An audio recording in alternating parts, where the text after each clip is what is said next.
Hi, I'm Thomas. Welcome back to the course Principles of Management. Today's lecture is Managers as Decision Makers. In making decisions, it's important to have a particular process to go through, and in this slide we see an 8-step decision-making process, beginning with identifying a problem, moving on to considering what criteria are important in making a decision, then allocating weights to the criteria. Not all criteria are important relative to other criteria. So weighting and prioritizing is an important part of the process. Developing alternatives, what options are available to choose from.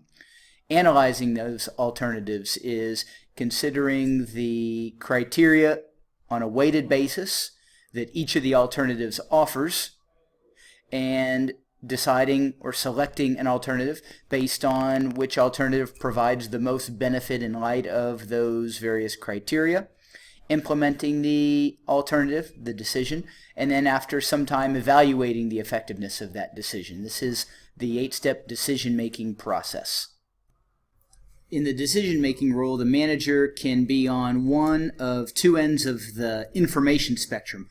One is rationality, which is basing decisions solely on information and facts. The other is intuition, which is basing decisions on feelings. There's no situation in which full information is available, and so at some point a decision maker using information needs to decide what I know is good enough, or bounded rationality, acknowledging there's a limit to how much information can be obtained before a decision is made. And evidence-based management is a concept relating to rationality, using observations and documentation regarding evidence that will support a particular decision. We can also look at options to categorize decisions by type. Structured problems have procedures and rules in place that are always followed anytime this particular type of situation arises. In contrast, unstructured problems don't have procedures and policy in place, and these decisions require more judgment and individual circumstances taken into consideration. And decision-making conditions relate to the level of certainty or uncertainty in any given decision-making scenario. The more certainty, the less risk. The more uncertainty, the more risk.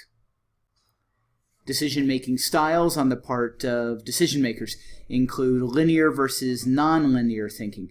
Linear thinking is a more logical type of process, whereas non-linear thinking is more of an intuition-based process, similar to considering rationality and intuition in the source of information for our decision-making. And potential biases and errors which affect decision-making are being overconfident, selective perception, which is ignoring facts that you don't want to know about and only looking at the facts that you do want to know about. And hindsight is the idea that it's easy to look at someone else's decision and say, oh, I could have made a better decision if I had been in their position. But often that's usually based on the fact that there's more information available, including results of the decision, after the decision than what was available before the decision was taken. And finally, let's look at several factors that are important in considering decision-making in today's world. One is understanding cultural differences. We're living in a globalized international system, and people are moving around from one country to another, from one culture to another, and when we're working with those people, when we're working with international organizations that might have different philosophies or different ideas based on different cultures than our own, it's important to take those differences into consideration to make sure our decisions are effective. Know when it's time to quit. Sometimes you just have to decide, I don't want to go any farther, either at the organization level or at the individual level, acknowledging that something isn't working and either needs to be changed or discontinued. You don't want to give up easily, but you also want to be rational and be efficient in your use of resources, and when it's time to quit, you need to be able to make that acknowledgement. Having an effective decision-making process is important. Decisions become more and more complicated as you gain more and more experience and authority in an organization, and having an effective tool such as the 8-step decision-making process that we saw at the beginning of this lecture is an important component of effective decision-making.